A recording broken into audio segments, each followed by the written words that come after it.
Convido você a abrir, a voltar ao texto que lemos no início, o Salmo de número 73. Salmo de número 73. Nós lemos este salmo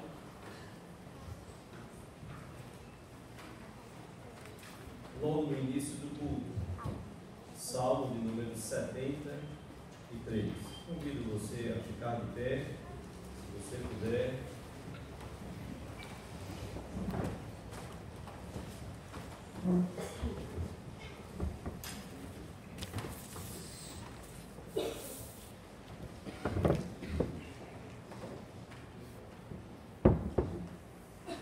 Salmo de número 73. Quero convidar você a fazermos uma leitura alternada deste salmo. Nós temos vivido no meio de uma geração, como Jesus diz, de uma geração má e perversa. Nós terminamos cantando: vem renovar meu ser, minha mente em teu querer, meus dias viverei no poder do teu amor. Mas se nós não tomarmos cuidado, nosso coração pode sucumbir. Se não atenarmos para a vontade de Deus e apenas colocarmos os olhos nos dias que temos vivido, nós temos um risco muito grande de sucumbir. Vamos fazer esta leitura de modo alternado. Salmo de número 73. Com efeito, Deus é bom para com Israel, para com os de coração limpo. Quanto a mim, porém, quase me resvalaram os pés. Pouco faltou para que se desviasse os meus passos. Pois eu invejava os arrogantes, ao ver a prosperidade dos perversos. Para eles não há preocupações, o seu corpo se aflige e miséria. Não partilham das canseiras dos mortais, nem são afligidos como os outros homens. Daí a fogueira que os cinge como colar, e a violência que os envolve como mão. Os olhos saltam-lhes da gordura, do coração brotam-lhes fantasias. Modelo e falam maliciosamente, da opressão falam com Deus. Contra os céus desandam a boca, e a sua língua percorre a terra. Por isso o seu povo se volta para eles, e os tem por fonte de bebem para os outros. E diz: como sabe Deus? Acaso há conhecimento no Altíssimo? Eis que os leitos dos ímpios, e sempre tranquilos, aumentam suas riquezas. Com efeito, inutilmente conservei puro o coração e lavei as almas na inocência, as mãos na inocência. Pois de contínuo sou afligido, e cada manhã castigado. Se eu pensar em falar tais palavras, já aí teria traído a geração de teus filhos. Em só refletir para compreender isso, achei muito pesada tarefa para mim. Até que entrei no santuário de Deus e atinei com o fim deles. Tu certamente os pões em lugares escorregadios, e os fazes cair na destruição. Como ficam de súbito assolados, totalmente aniquilados de terror. Como ao sonho quando se acorda, assim, ó Senhor, aos cantares desprezarás a imagem deles. Quando o coração se me amargou e as entranhas se me comoveram, Eu estava entristecido e ignorante, era como irracional a tua presença. todavia estou sempre contigo. Tu me seguras pela minha mão direita. Tu me guias com teu conselho, e depois me recebes na glória. Quem mais tenho eu no céu? Não há outro em quem eu me compraza na terra. Ainda que a minha carne e o meu coração são Deus é a fortaleza do meu coração e a minha herança para sempre. Os que se afastam de ti, eis que perecem. Tu destróis todos os que são infiéis para contigo. Quanto a mim, bom estar junto a Deus, no Senhor Deus, onde o meu refúgio, para proclamar todos os seus feitos. Quero convidar você a lermos juntos o versículo 17. Vamos ler juntos? Até que entrei no santuário de Deus e admirei com o fim deles. Amém. O Senhor Deus aplica a sua palavra aos nossos corações. Quero convidar as nossas professoras, as crianças, quero convidá-las à frente.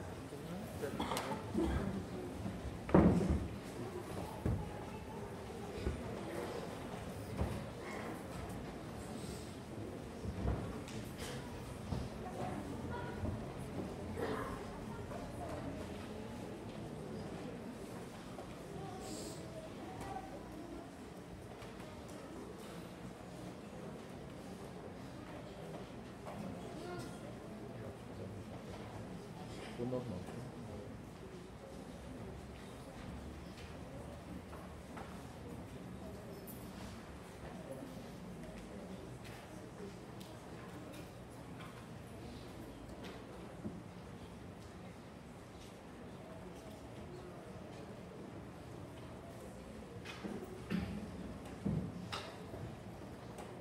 Vamos orar ao Senhor, vamos curvar nossa fronte.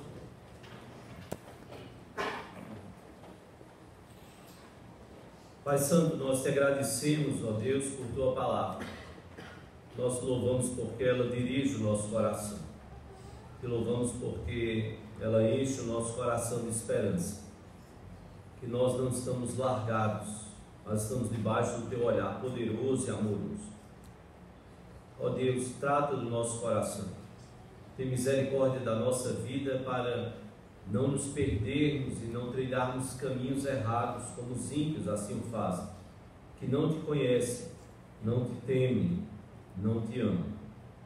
Mas, ó Deus, se nós dizemos crer no Senhor Jesus, o teu Filho, se nós o chamamos de Senhor e Salvador de nossas vidas, nós clamamos ao Senhor que tu possas, pelo poder do teu Espírito, trabalhar as nossas vidas a cada dia, como que a embelezar a noiva para o encontro com o noivo.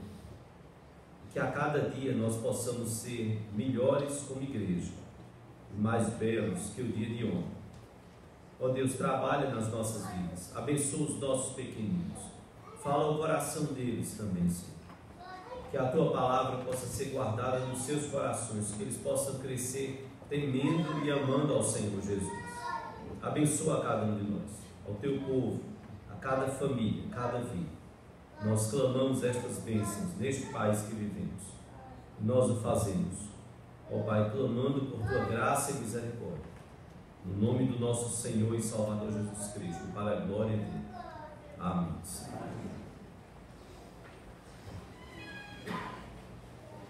Podemos sentar?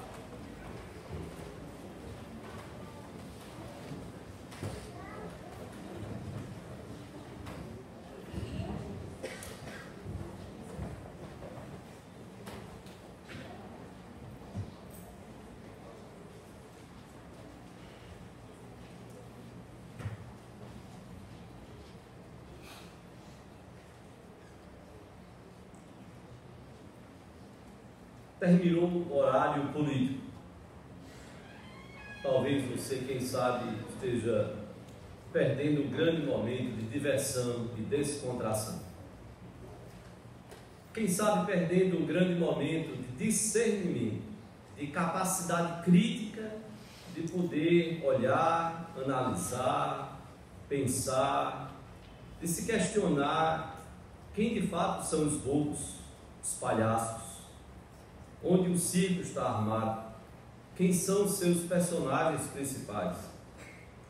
Vivemos num país de tanta corrupção, não param as notícias. E qual será o fim de tudo isso? A cada noticiário, a cada dia, a cada semana, a cada mês, quem sabe, a pergunta: quem será o próximo? Quem será o próximo? E o interessante é que ninguém sabe de nada, ninguém viu nada, nada é de ninguém, ninguém conhece mais ninguém, as amizades são todas desfeitas, agora são inimigos, e nós olhamos e chegamos a nos perguntar: que país é este? Que país é este? Todo esse lamaçal de corrupção, quando olhamos para a nossa nação, e quem conhece bem a história da nossa nação, poderá dizer com certa tranquilidade e sem precisar fazer uma análise político-histórica tão profunda, que desde a colonização, mas que teológica e biblicamente nós sabemos que todo esse lamaçal vem desde o pecado do homem e da mulher no Éden, um lamaçal de corrupção que traz consigo consequências nefastas para a formação e também para a manutenção de valores morais, éticos, religiosos, bíblicos no meio do nosso povo. Frases que mostram como o nosso povo encara muitas vezes a corrupção, como a coisa está tão enraizada. Pessoas que olham e dizem: olha, se eles que são ricos precisam roubar, que dirá eu? Todo mundo tem o seu preço. Alguém chega também e diz: está no sangue brasileiro. E aí a gente começa a ouvir escândalos e noticiário de corrupção pelo mundo, e aí você diz: não, de fato está no sangue não só do brasileiro, talvez tenhamos em maior escala aqui este vírus, mas também está no sangue do mundo, da humanidade espalhada no mundo. Uma música nossa, brasileira, antiga, e que você, quem sabe, deve conhecer bem, ela diz: se gritar, pega ladrão, não fica um, meu irmão. É retrato de como a sociedade se vê, que análise nós fazemos da nossa sociedade. Passo a passo, irmãos, nós podemos estar dando lugar ao inimigo e cedendo, negociando valores inegociáveis. Passo a passo, a coisa vai tomando conta do nosso coração. O Salmo 73 fala sobre a prosperidade dos ímpios, mas fala mais do que isso. Fala também sobre os servos de Deus e como Deus age, tanto para com os ímpios, como também para com os seus servos. Eu gostaria de, nesta mensagem, pensar um pouco sobre a questão da prosperidade dos ímpios. Alguma vez a prosperidade dos ímpios já inquietou o seu coração? Alguma vez, pergunto e reflita e pense, alguma vez a prosperidade dos ímpios inquietou o seu coração? Perguntas talvez feitas no íntimo do nosso coração, talvez sendo eu e você levados a pensar: como sendo eu tão fiel a Deus, levo uma vida às vezes tão dura, tão sofrida, tão perseguida, enquanto o ímpio vive de forma tão farta, tão regalado. Esta inquietação, e mais até, estava no coração de Asaf.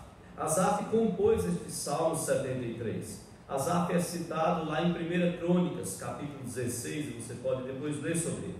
Asaf foi um dos fundadores de um dos coros do templo.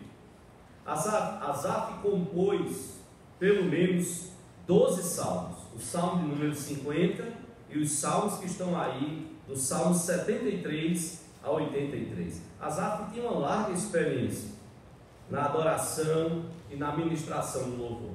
Imagina que alguém que foi capaz de compor salmos tão belos, tão profundos, tenha entrado em crise, assim como Jó também entrou em crise, como está lá no capítulo 21 de Jó.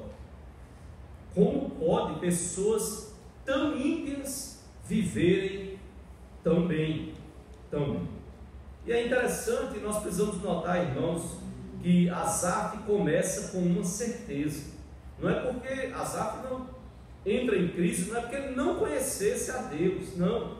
Asaf conhecia a Deus, e ele começa o salmo exatamente com uma certeza. Veja como ele diz no versículo 1: com efeito, Deus é bom para com Israel, para com os de coração limpo. Deus é bom para com o seu povo. É esse Deus que age e purifica e perdoa os pecados, age no coração do seu povo. E a Bíblia, e Asaf vai testemunhar e vai louvar e vai iniciar o salmo dizendo isso: Deus é bom para com o seu povo, Deus é bom para com Israel, Deus é bom para com os de coração limpo. Asaf não tinha dúvida disso. Ele começa com a certeza, a bondade de Deus. Mas é interessante, irmãos, que a partir do versículo 2, Asaf abre o coração para expressar a sua inquietação. O Salmo 73, o versículo 2, Asaf diz: quanto a mim, porém, quase me resvalaram os pés, quase eu caí, aquele falseado do pé, quase me resvalaram os pés, pouco faltou para que se desviassem os meus passos. Asaf começa a abrir o coração para o povo, nesse louvor e adoração a Deus. Asaf, no seu salmo, adora e se volta para Deus e abre o coração, rasga o coração diante de Deus. Algo inquieta, ele coloca isso no louvor, numa adoração ao Senhor. No versículo 3, ele não só, no versículo 2, começa a expressar a sua inquietação, mas ele chega a dizer no versículo 3 que ele teve inveja do estilo de vida dos ímpios. Ele diz: pois eu invejava os arrogantes ao ver a prosperidade dos perversos. Asaf não esconde, ele sabe que ele não pode esconder isso diante de Deus. Ele diz: eu cheguei a ter inveja daqueles que são arrogantes. Quando eu vi a prosperidade dos perversos, eu tive inveja deles. Inveja. Asaf abre o coração. Ele foi franco, foi sincero, foi verdadeiro. Ele não usou de falso moralismo, não, de forma alguma. Ele abriu o seu coração diante de Deus. O excesso de bem-estar dos ímpios é relatado por Asaf a partir do versículo 4. Ele fala sobre a saúde física dos ímpios. Ele diz: olha, o corpo deles é sadio, a pele deles, o corpo é negro, ou seja, a pele é brilhante, ela é lustrosa, ela é limpa, não tem nada, não tem nenhum problema de saúde tem esses ímpios. Você lembra de Michael Jackson?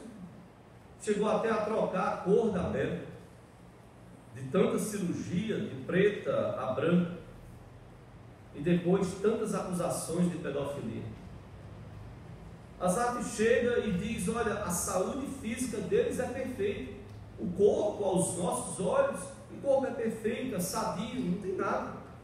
No versículo 5, Asaf diz: olha, eles não têm canseira, eles não têm as aflições dos homens comuns. Esses ímpios, esses arrogantes, eles não têm nada disso. No versículo 5 diz. No versículo 6, então Asaf diz: daí a soberba que os cinge como um colar, e a violência que os envolve como um manto. Asaf diz: eles são soberbos, eles são orgulhosos, e esses homens ímpios, maus que prosperam, eles usam de violência. Quantos no Brasil têm morrido por baterem de frente com máfias de colarinho branco, de gente granfina? Quantos e quantos? Agora, nesses dias de campanha política, nós lembramos de alguns, porque, como alguns dizem, a memória do brasileiro às vezes é curta. Quantos crimes sem esclarecimento, sem chegar de fato a um veredicto?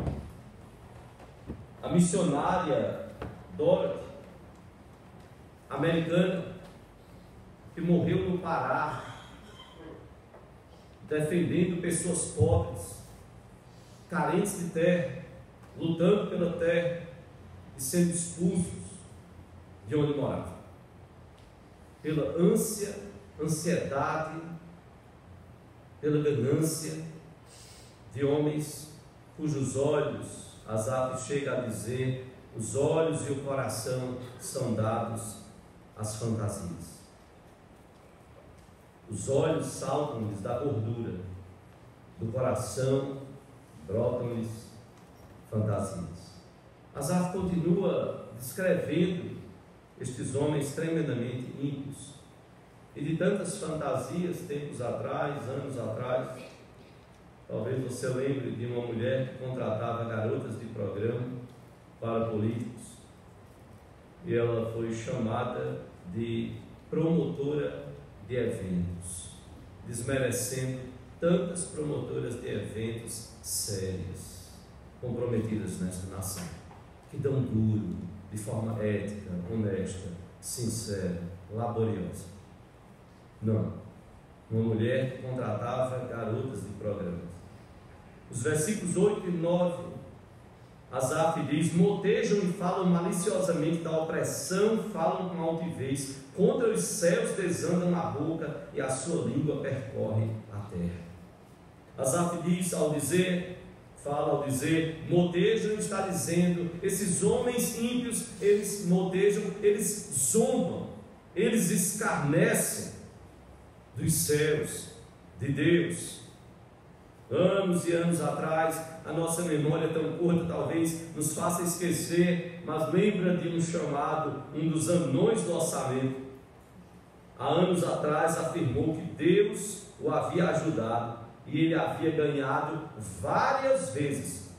Várias vezes, diga-se de passagem, mais de 200 vezes na loteria para justificar o desvio de milhões. É um cara de pau. Deus me ajudou e eu ganhei mais de 200 vezes. Ele não especificou, porque seria uma coisa gritante. Deus me ajudou e eu ganhei várias vezes na loteria. Por isso aí, então, esses milhões, que eu não sei explicar de onde veio. Sabe de onde veio? Da corrupção, de um coração longe e desviado de Deus. A Bíblia diz então, nesses versículos 8 e 9, que eles falam maliciosamente, que eles falam com altivez da opressão que eles praticam. E a Bíblia ainda diz mais, no versículo 11, deste Salmo 73, e diz então, como sabe Deus? Acaso há conhecimento do Altíssimo? Chegam a escarnecer de Deus, a zombar e questionar. Deus sabe alguma coisa? Será que este Deus tem conhecimento contra os céus e a terra? Como se Deus não existisse e como se eles tivessem criado tudo. Para o povo, versículo 10, Asaf diz: por isso o seu povo se volta para eles e os tem por fonte de que bebe a largos sorvos. Para o povão, eles são estes ímpios, são como uma fonte inesgotável a jorrar. Quanta mentira, quanta miséria ainda temos no nosso país, quantas pessoas enganadas, e por tão pouco, perdem a sua dignidade e não vislumbram que poderiam ter muito mais. No versículo 12, Asaf ainda nos diz: eis que são estes os ímpios e sempre tranquilos, aumentam suas riquezas. As riquezas desses ímpios, é o testemunho de Asaf, elas estão aumentando e eles estão cada vez mais tranquilos. Alguém a esta altura, quem sabe, pode estar perguntando: há porventura vida melhor do que essa? Há porventura vida melhor do que essa? Teria algum estilo de vida melhor?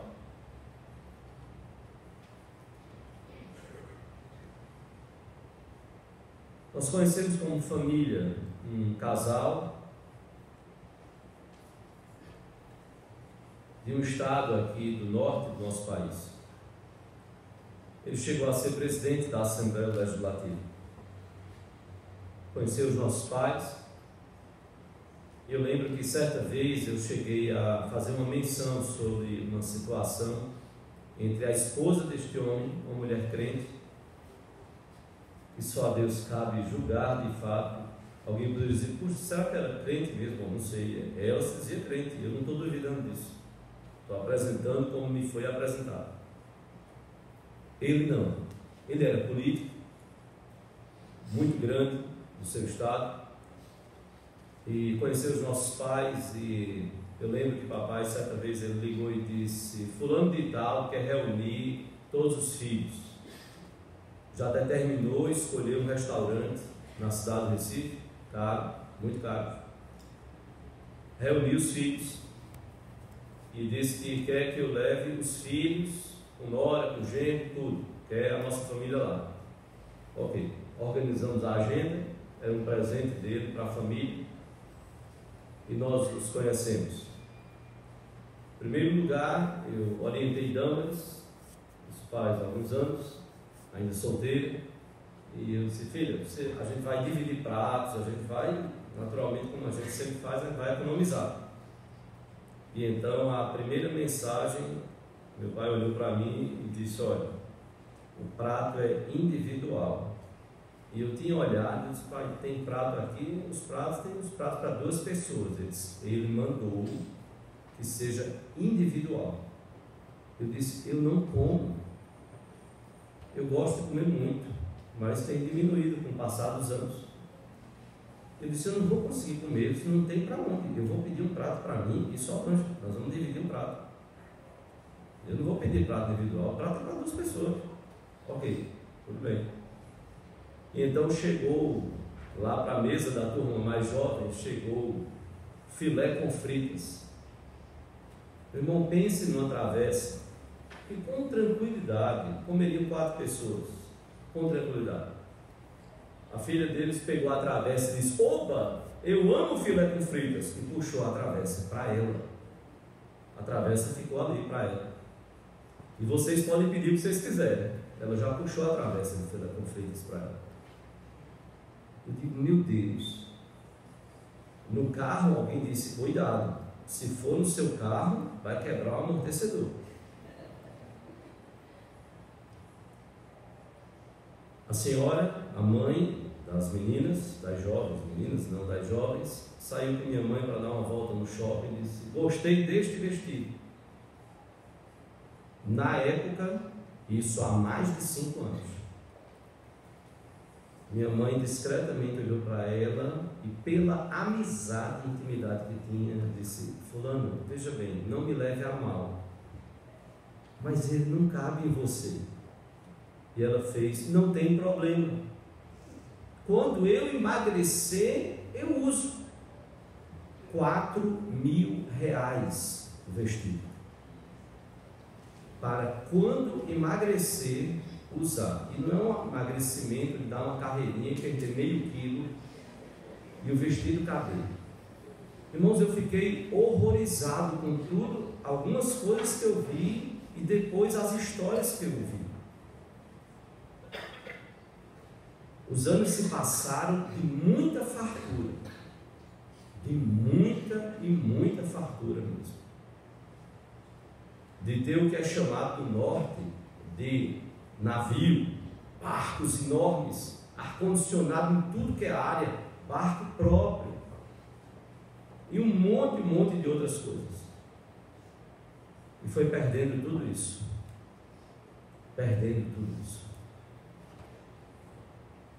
o coração longe de Deus. Há porventura vida melhor? Há vida melhor. Existe vida melhor, sim. E é essa conclusão que de fato Asaf chega. Por isso que eu pedi que você repetisse o versículo 17, porque o versículo 17 de fato é um ponto crucial, é um divisor de águas deste texto. Pois quando a angústia bate no coração de Asaf, Ele chega antes do versículo 17 a dizer no versículo 13: com efeito, inutilmente conservei puro o coração e lavei as mãos na inocência, pois de contínuo sou afligido e cada manhã castigado. Se eu pensar em falar tais palavras, já aí teria traído a geração de teus filhos. Asaf diz: não, eu não poderia pensar nisso, nem sequer falar. Em só refletir para compreender isso, achei muito pesada a tarefa para mim. Asaf reconhece a sua limitação, de ter feito as análises erradas, de ter feito as conexões erradas, e ter deixado o coração viajar e navegar nessas águas turbulentas, a imaginar que seria melhor ter uma vida na impiedade. E aí então Asaf chega a este divisor de águas que está no versículo 17. Asaf diz: até que entrei no santuário de Deus e atinei com o fim deles. Este é o divisor de águas. Até que eu entrei, diz Asaf, no santuário de Deus, e eu atinei, eu percebi, me foi revelado, eu consegui ver o fim dessas pessoas. Às vezes, irmãos, nós caímos no ativismo. Às vezes nós estamos tão ocupados com a obra do Senhor, e nem sempre isto significa estarmos envolvidos e compromissados com o Senhor da obra. Isso nós precisamos tomar muito cuidado.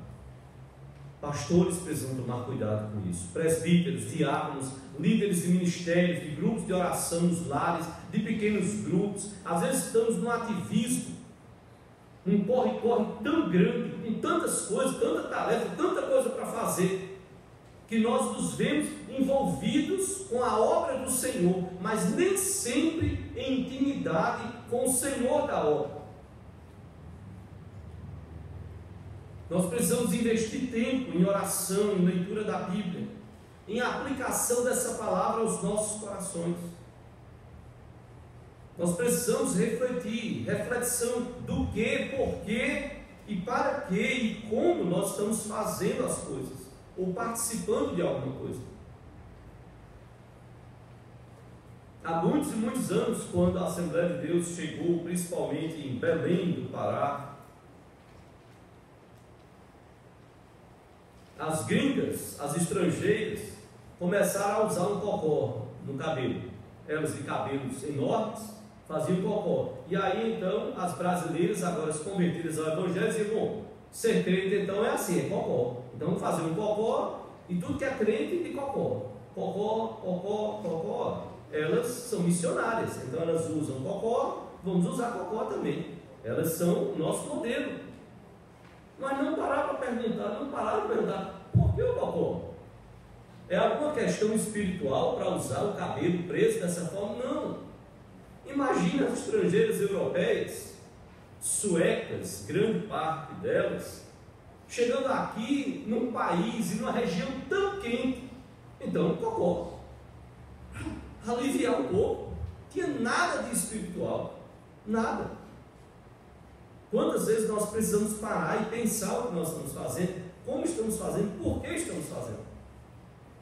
Refletir a nossa vida, entrar no santuário de Deus e atinar com o fim deles, daqueles ímpios, é conhecer mais de perto ao Senhor. Tem a ver com a nossa adoração a Deus. É conhecer mais de perto os planos de Deus para o futuro, nosso como igreja, e para com os ímpios também, para com aqueles que não temem a Deus, não servem a Deus, não buscam a Deus. É entrar no santuário de Deus e atinar com o fim deles, é buscar comunhão, é adorar. Não é entrarmos por entrarmos, não é entrar para dar satisfação, não é entrar por uma tradição familiar, não, é buscar e é entrar para adorar o Senhor, para ouvir a sua palavra, para parar e refletir a sua própria vida, pensar como temos vivido a cada dia. Deus se revela como juiz, e revela então a Asaf o fim dos ímpios, que pode ser resumido em uma só palavra. E aí então Asaf, os seus olhos são abertos para entender: essa vida não vale a pena, essa vida de impiedade não vale a pena, porque o juízo de Deus se resume em termos de resultado em uma só palavra: destruição. Acredite que o pecado não compensa, acredite que o crime não compensa. Destruição é a palavra de Deus para os ímpios. O versículo 17, a palavra de Deus diz então, como lemos: até que entrei no santuário de Deus e atinei com o fim deles. E o versículo 27 nos diz: os que se afastam de ti, eis que perecem, tu destróis todos os que são infiéis para contigo. Os olhos de Asaf são abertos quando ele adora a Deus, quando ele está no templo do Senhor, quando ele entra no santuário para prestar o seu serviço, para adorar o Senhor, para viver de conformidade com o chamado de Deus para a sua vida, para adorar, para compor salmos, para bendizer ao Senhor no templo. Até que eu entrei no santuário de Deus e atinei para com o fim deles. E então Asaf descobre: o fim destes ímpios que zombam, escarnecem de Deus, é a destruição. Que usam indevidamente o nome de Deus, é a destruição. É a destruição inicial da base da vida deles, e a destruição final, pior de tudo, por toda a eternidade, longe de Deus, em eterno sofrimento. Deus não é o Deus do deísmo, que deu corda no relógio e soltou o relógio ao seu bel prazer. Aconteça o que acontecer. Não.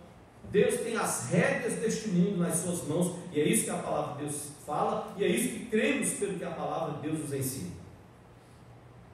A ação divina nos mostra que Deus coloca os ímpios em lugares escorregadios, diz Asaf no versículo 18. Não é sadismo, é juízo.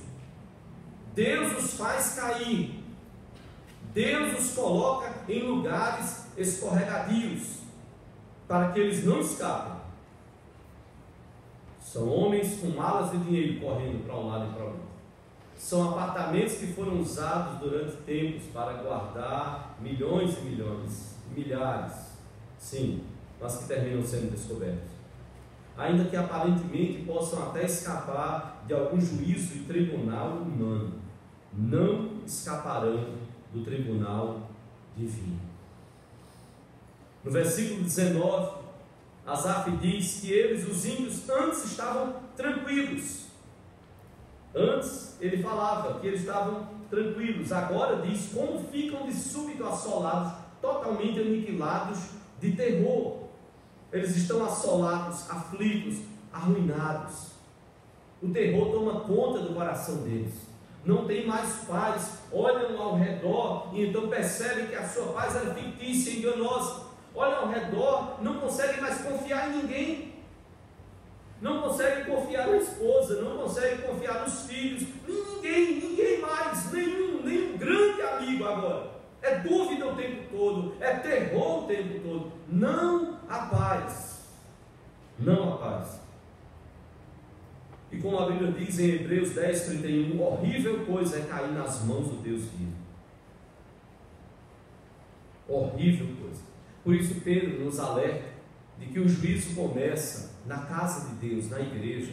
E Pedro lá em 1 Pedro 4, 17, 18, ele diz: se o juízo começa na igreja, no corpo de Cristo, no povo de Deus, o que será daqueles que não temem a Deus? No versículo 20, Asaf vai dizer: como ao sonho, quando se acorda, assim, ó Senhor, ao despertares, desprezarás a imagem deles. Por fim, Deus vai, depois de todo o juízo, desprezar para sempre a imagem destes ímpios. Por fim, Ele vai desprezar. Algo semelhante, irmãos, está relatado, você pode depois ver, mas talvez você lembre da parábola das 10 virgens. Quando aquelas 5 que não tinham azeite voltaram e encontraram as portas fechadas, a resposta do noivo foi: não vos conheço. Que desprezo! Não conheço vocês. Mais duro ainda, em Mateus 7, 22 e 23, imagina, pessoas podiam dizer: Senhor, em teu nome profetizamos, em teu nome expelimos demônios, em teu nome fizemos milagres. Vão ouvir do Senhor Jesus Cristo: nunca vos conheci. Não conheço vocês. Nunca. Não foi por um tempo que fomos amigos, não. Nunca vos conheci. Apartai-vos de mim, os que praticais a iniquidade, e dentre as iniquidades usar o nome do Senhor, como se o Evangelho fosse fonte de lucro. Que coisa terrível. Mas é um ensinamento para mim e para você, para que eu e você possamos abrir os nossos olhos, para que pensemos e olhemos para o que Asaf nos diz. Asaf ainda nos fala a partir do versículo 21. Asaf diz: quando o coração se me amargou e as entranhas se me comoveram, eu estava embrutecido e ignorante. Era como irracional a tua presença. Todavia estou sempre contigo. Então Asaf diz: tu me seguras pela minha mão direita, tu me guias com o teu conselho, e depois me recebes na glória. Quem mais tenho eu no céu? Não há outro em quem eu me compraza na terra. Ainda que a minha carne e o meu coração desfaleçam, Deus é a fortaleza do meu coração e a minha herança para sempre. Só quem encontrou o Senhor pode dizer isso. Eu e você, nós não precisamos das riquezas dos ímpios. Nós não precisamos. Nós não podemos pensar que, como cristãos, nós não podemos ou não devemos nos envolver com a política. Não. Nós devemos fazer a política, cada um conforme a vocação para a qual foi chamado, e se foi chamado para assumir os cargos públicos, serem homens e mulheres de Deus, que vão fazer diferença nas suas funções, que não vão abrir o coração à corrupção, que vão ter perdas, sim, mas não querem privilégios debaixo da corrupção. Nós vemos na história de todo o povo de Israel como Deus levantou homens. Você sabe a história de José, você sabe a história de Daniel, o próprio rei Davi e tantos outros grandes servos de Deus. Deus sempre usou pessoas nas mais variadas esferas da vida pública, nos mais variados setores. Então não é fugir da vida pública, não, mas é fazer diferença onde está. E se percebe que não dá, é melhor sair e é melhor deixar. Simon, quando veio para o Brasil e quando optou por entregar a sua vida ao Senhor no serviço pastoral, ele entendeu naquele contexto, naquele momento norte-americano, dos Estados Unidos, quando é relatado no seu diário, ele entendeu que não tinha condições de atuar como advogado. Não era falta de capacidade intelectual, não era isso. Era todo um contexto também de corrupção. E Deus moveu o coração dele, porque Deus tinha algo maior para ele. Era um ministério pastoral. Ainda que como advogado dos Estados Unidos, mesmo naquela época, ele pudesse ter tantas vantagens. Sim, não, mas Deus o havia chamado para o ministério pastoral. Eu e você, nós precisamos resistir a toda esta corrupção, para que possamos dizer como Asaf: Deus é a fortaleza do meu coração e a minha herança para sempre. Quando você entrar neste lugar para adorar o Senhor, você lembrar que aqui quem é adorado não são pastores, não são líderes, não é o Senhor, é o Senhor. Aqui viemos para adorar, através dos cantos, da ministração da ceia, da ministração da palavra. Tudo que fazemos precisa ser e deve ser e tem sido a busca para ser tudo para a glória dele. Tudo para o louvor da glória dele, para que as pessoas conheçam do amor dele, da cruz, do sacrifício de Jesus na cruz do Calvário, por nossas vidas, para a nossa salvação. Talvez você lembre do pensamento de Rui Barbosa, em meio a tanta corrupção que temos vivido. E talvez o nosso coração possa até estar como o coração de Asaf, nos primeiros versículos, angustiado, triste, diante de tanta corrupção. Rui Barbosa já dizia: de tanto ver triunfarem as nulidades, de tanto ver prosperar a desonra, de tanto ver crescer a injustiça, de tanto ver agigantarem-se os poderes das mãos dos maus, o homem chega a desanimar-se da virtude, a rir-se da honra e a ter vergonha de ser honesto. Quando atribuírem a você, lembre-se de dizer: eu não sou o que sou por mim. Se não fosse a graça de Deus, eu estaria a cada dia pior e me corrompendo como os demais. A minha luta é para servir a Deus. A minha luta é pela não corrupção em cada esfera da minha vida. É um grande desafio. Isso, minha vida, eu digo, isso deve ser a frase de um discípulo de Cristo. Está buscando crescer à medida que segue e busca imitar o seu mestre. Eu quero convidar você a resistir a tanta corrupção, a resistir ao pensamento de que não há o que fazer. Não, há muito o que fazer a partir de cada um de nós, a partir do exemplo que damos para as futuras gerações. E você e eu só poderemos fazer se nós entrarmos no santuário de Deus e se nós buscarmos viver para a glória deste Deus quando entramos no santuário dele. E se nós atinarmos para o que a Bíblia fala, do fim daqueles que se afastam do Senhor, como diz Asaf: os que se afastam de ti, no versículo 27, eis que perecem. Tu destróis todos que são infiéis para contigo.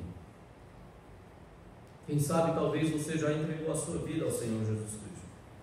Quem sabe você já é um servo do Senhor, já se declara cristão. Nós precisamos lutar para fazer diferença no país que nós vivemos, como discípulos de Jesus. Lembre-se que você não é um ímpio, você não é alguém que está vivendo na impiedade. Nós somos pecadores lavados no sangue de Jesus, remidos no poder do Senhor. Isso não é mérito nosso, foi a obra dele na cruz, como nós cantamos aqui. Então eu e você, nós somos chamados a fazermos diferença onde quer que nós estejamos. Fazermos diferença onde quer que nós estejamos. Quem sabe você ainda não entregou sua vida ao Senhor Jesus Cristo, e a palavra de Deus chama você a seguir a Jesus.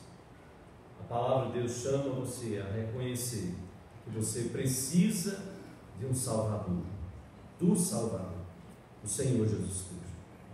Hoje, se ouvires a minha voz, não endureçais o vosso coração, é o que nos diz a palavra. Se ouvires a voz do Espírito de Deus, do Senhor, chamando você para seguir a Jesus, para se voltar para os braços dele, para ter a sua vida transformada, restaurada, a poder, sim, em Jesus, o Senhor dos Senhores, o Rei dos Reis. Ele tem todo o poder. Não interessa o que você tenha feito, o que interessa é o que ele fez na cruz do Calvário e por que ele fez. Desde a eternidade estava nos planos de Deus, Pai, Filho e Espírito Santo. É na hora que Asaf entra no santuário e pode adorar a Deus, servir a Deus, e pode olhar para frente, ter os seus olhos abertos e contemplar e entender: esta vida não vale a pena se não for vivida para a glória de Deus, para exaltar e louvar ao Senhor, levar uma vida que resulte na glória de Deus, porque aí sim nós desfrutaremos da felicidade e das bênçãos que Ele tem para a nossa vida.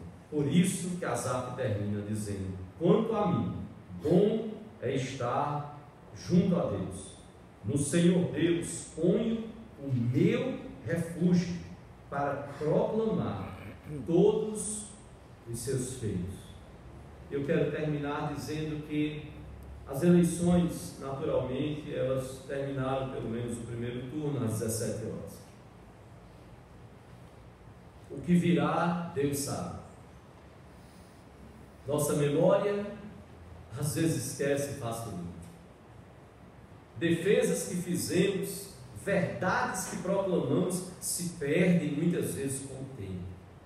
Por isso que eu quero olhar para o que o Salmo nos diz. O meu coração estava sendo levado para a impiedade.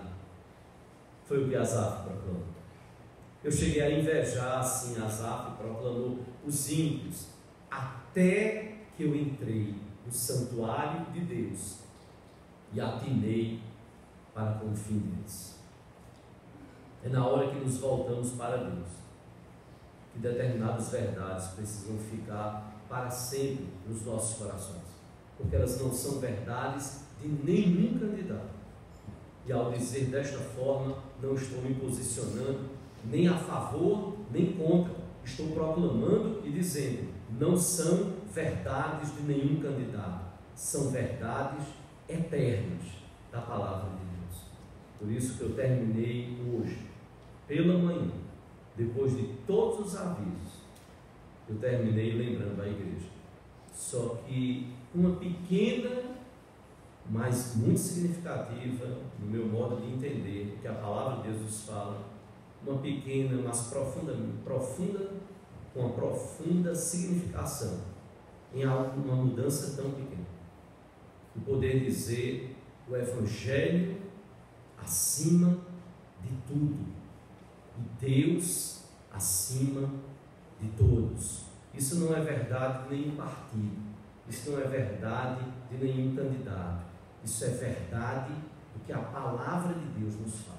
O Evangelho precisa estar acima de tudo nas nossas vidas, para que Deus possa estar acima de todos, para que isso não seja jargão de eleição, jargão de momento eleitoral do nosso país. Não, nosso país precisa do Evangelho.